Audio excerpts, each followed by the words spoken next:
Hello and नमस्कार दोस्तों, स्वागत है आप सभी लोगों का विद्यार्थी कम्युनिटी के इस डिजिटल प्लेटफॉर्म में, जहां हम आज देखेंगे आर्थिक सर्वेक्षण 2023-24 से अब हमारे एग्जाम में बनने वाले महत्वपूर्ण क्वेश्चन को मैं आप लोगों को टू द पॉइंट ट्रिक के माध्यम से याद कराने की पूरी कोशिश करूंगा, जिससे आप लोगों को एग्जाम में बैठते समय जब आप मल्टीपल क्वेश्चंस को देखेंगे तो आप लोगों को मालूम चल जाएगा कि नियरेस्ट ऑप्शन कौन सा सही है।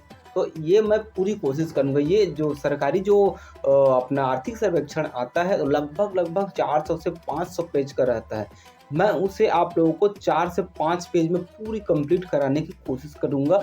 मेन जो की पॉइंट है उनको, और फिर आगे हम विस्तृत रूप से और आने वाले वीडियो में इसके बारे में चर्चा करेंगे। तो चलिए आज का हम सेशन स्टार्ट करते हैं।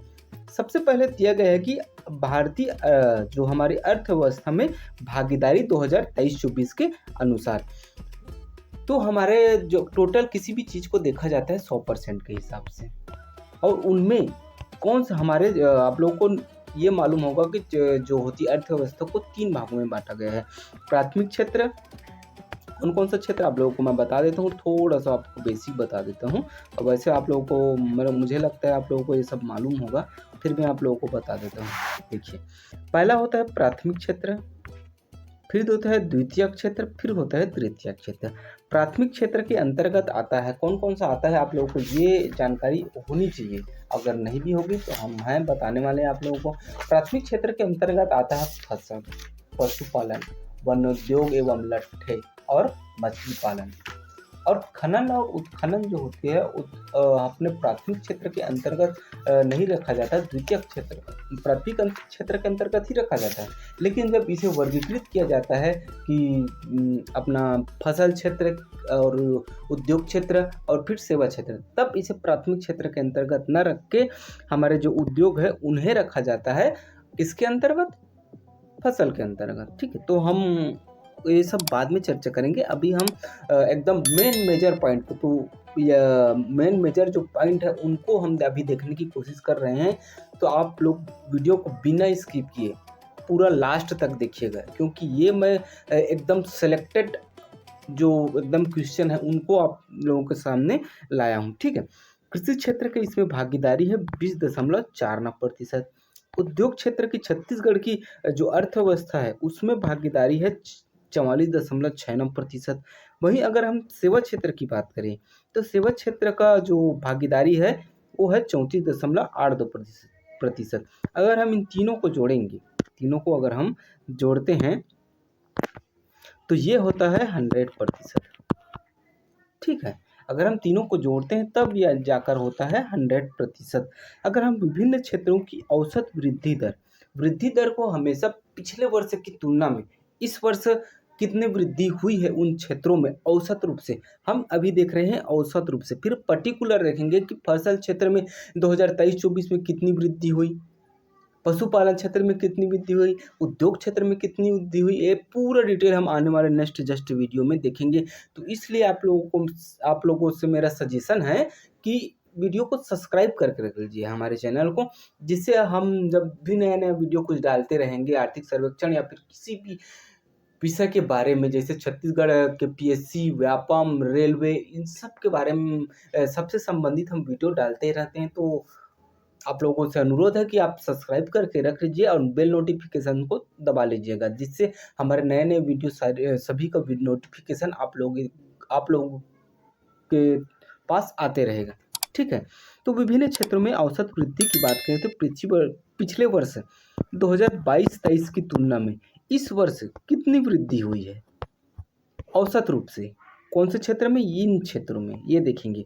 तो कृषि वृद्धि दर की अगर मैं बात करूं तो कृषि क्षेत्र में औसत वृद्धि दर 2023-24 में ये 4.90%। उद्योग क्षेत्र में वृद्धि दर औसत की बात करें तो वो है 7.36%। वहीं सेवा क्षेत्र की बात करें तो वो है 5.7%।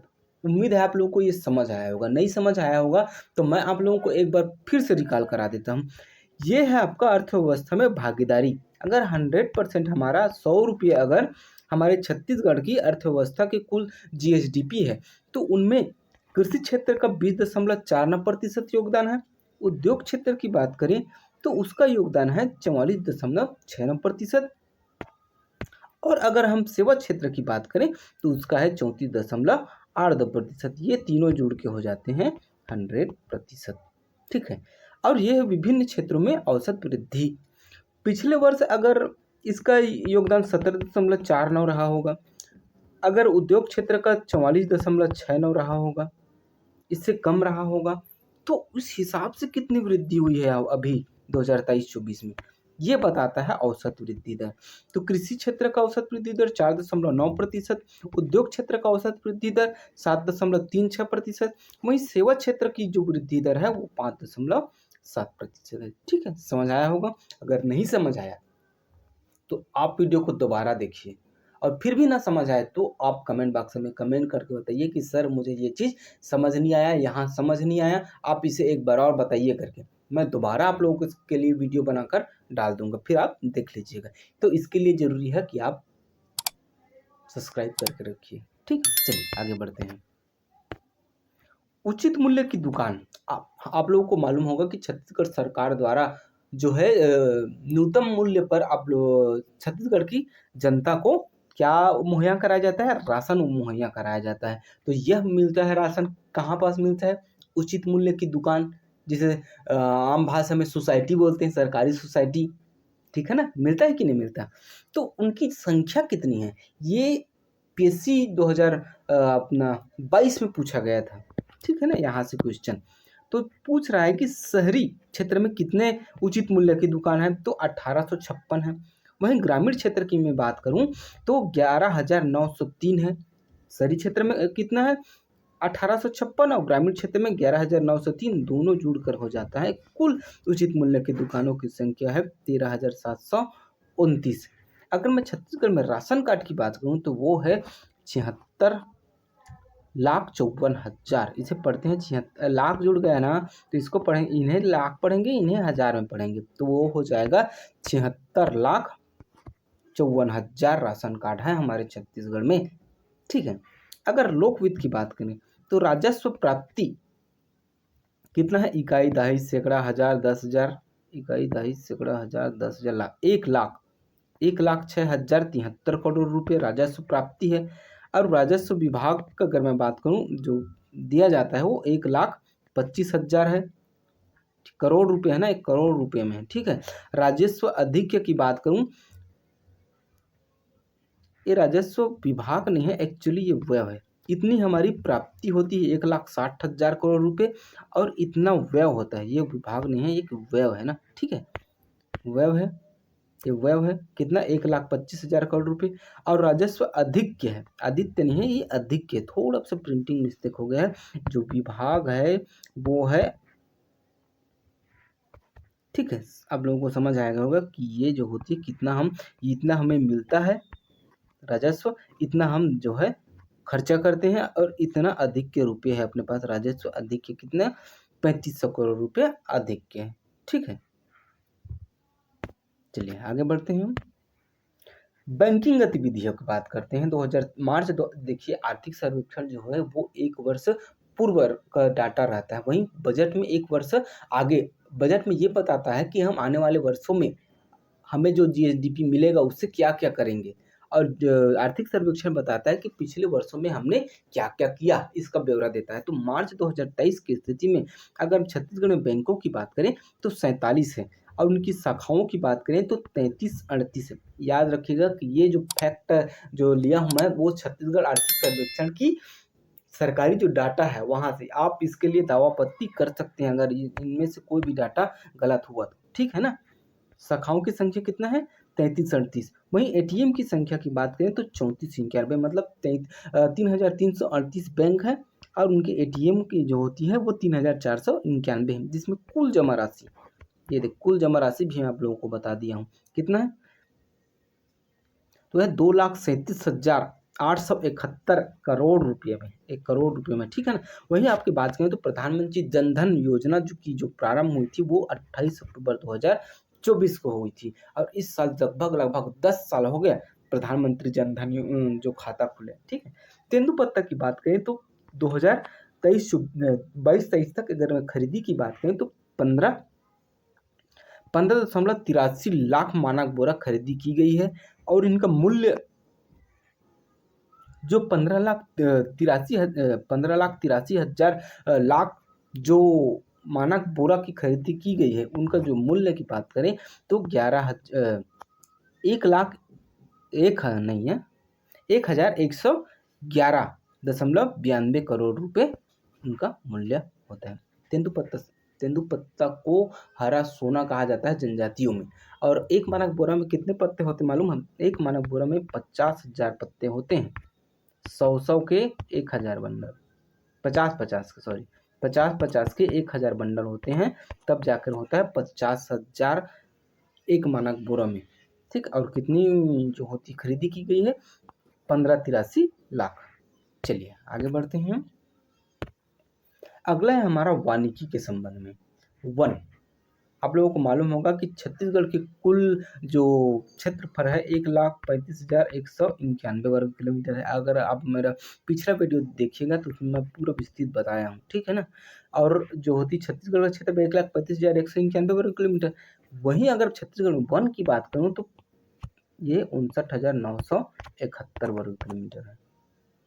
ठीक है, तो प्रतिशत कितना हो जाएगा? 44.21%। कितना प्रतिशत है हमारे छत्तीसगढ़ में वन? 44.21%।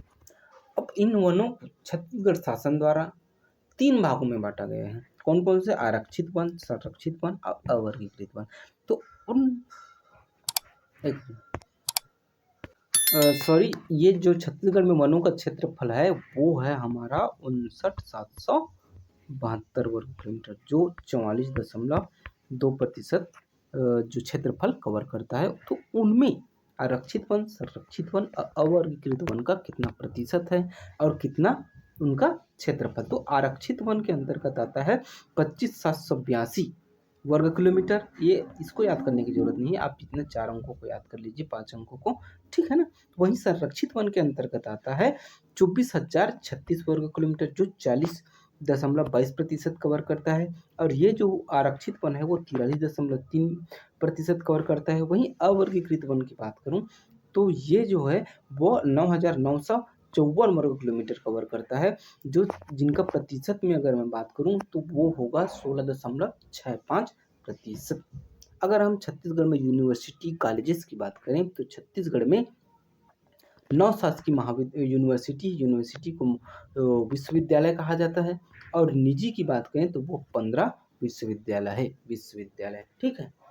अगर हम कॉलेजेस की बात करें, कॉलेजेस या महाविद्यालय की बात करें तो शासकीय 285, अनुदान प्राप्त अशासकीय, कुछ जो कॉलेजेस जो प्राइवेट होते हैं ना, उनको भी सरकार जो है वो फंड मुहैया कराती है, ठीक है ना। तो उन्हें ही बोलते हैं शासकीय, अशासकीय लेकिन अनुदान प्राप्त, तो वो 15 है। और अशासकीय जो अनुदान अप्राप्त है उनकी संख्या 256 है। चलिए आगे बढ़ते हैं हम। जनवरी 2023 की स्थिति में देश के खनिज उत्पादन में छत्तीसगढ़ राज्य का हिस्सा, खनिज उत्पादन में छत्तीसगढ़ राज्य का कितना हिस्सा है उनके बारे में हम देखेंगे। तो कोयला का जो होती है वो अखिल भारतीय स्तर पर है ना, जो हमारे छत्तीसगढ़ में कोयला उत्पादन होता है उसका अखिल भारतीय यानी कि भारत स्तर पर कोयले का कितना प्रतिशत योगदान है, लौह अयस्क का कितना प्रतिशत योगदान है, और टीन का तो हमारे मालूम होगा कि टीन ओनली वन भारत में, छत्तीसगढ़ में टीन का उत्पादन होता है। तो कोयला का है 19.76%, लौह अयस्क का है 15.90%, चूना पत्थर का है 11.08%, बॉक्साइट का है 4.43% और टीन का है हमारा 100%। 2022-23 में जो हमारा जो खनिज है ना उसको 2 कैटेगरी में बांटा गया है, एक मुख्य खनिज और एक होता है गौण खनिज।